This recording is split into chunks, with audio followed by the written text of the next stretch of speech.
Oui, bonjour tout le monde. Je vous remercie pour la qualité des échanges. Je m'appelle Gilles Casimir. Je suis coordinateur du CPGS. C'est un collectif de citoyens pour un projet guadeloupéen de société. Et nous sommes en train de créer une association. Alors, nous l'avons vu ce matin tous ensemble. Nous savons quoi faire. Nous savons qu'il existe des moyens. Mais nous n'avons pas parlé, à notre sens, du plus important. Mais c'est ce qui nous empêche de le faire. Il s'agit du cadre. Je suis entièrement d'accord avec Rachel, bien entendu d'accord avec Christophe. Il faut qu'il y ait une certaine démarche d'estime de soi pour mettre en avant de manière naturelle et avec du bon sens la production de chez soi. Mais pour autant, pour avoir un impact sur une société, il y a plusieurs choses. Et la première des choses, ce sont les règles, ce sont les lois. Donc quand vous voulez par exemple faire une société évoluer, changer de comportement, il faut voter une loi. Je me souviens d'une époque en Guadeloupe où on ne portait pas notre ceinture de sécurité parce que ça ne faisait pas cool. Moi, je ne portais pas de ceinture de sécurité parce que j'avais l'air d'être un imbécile. Lorsque j'étais en moto, je ne portais pas de casque. Et pourtant, le bon sens pourrait me faire penser que c'est quand même ma vie que je protégeais. Et pour autant, je ne le faisais pas. Donc il a bien fallu qu'il y ait des lois et des sanctions pour pouvoir régler cela. Donc il existe, et on l'a vu ce matin avec les exemples, il existe des territoires français qui disposent de lois organiques qui leur permettent de créer des lois de pays pour rendre des choses obligatoires et les faire respecter. Voilà, donc on sait ce qu'il y a à faire. Le deuxième point, c'est l'aspect fiscalité. Comment créer une préférence sans avoir le levier de la fiscalité?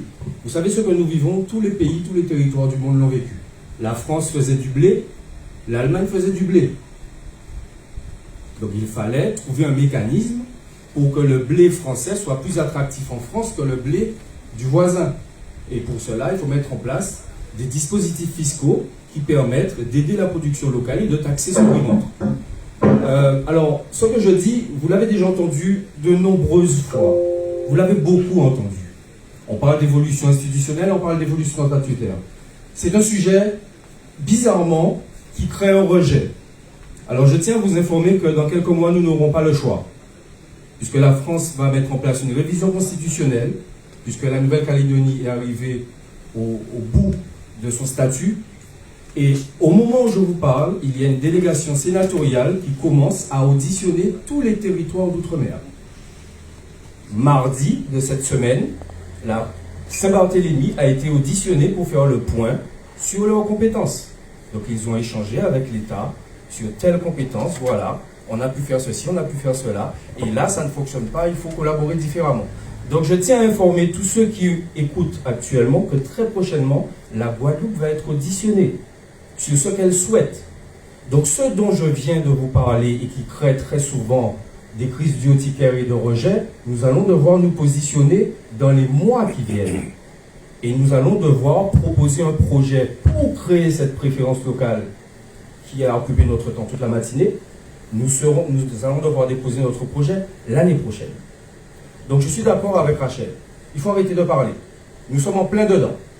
De toute façon, la Guadeloupe va évoluer. Donc si nous voulons que ça change, il va falloir actionner les bons leviers, les règles et la fiscalité. Merci de votre attention.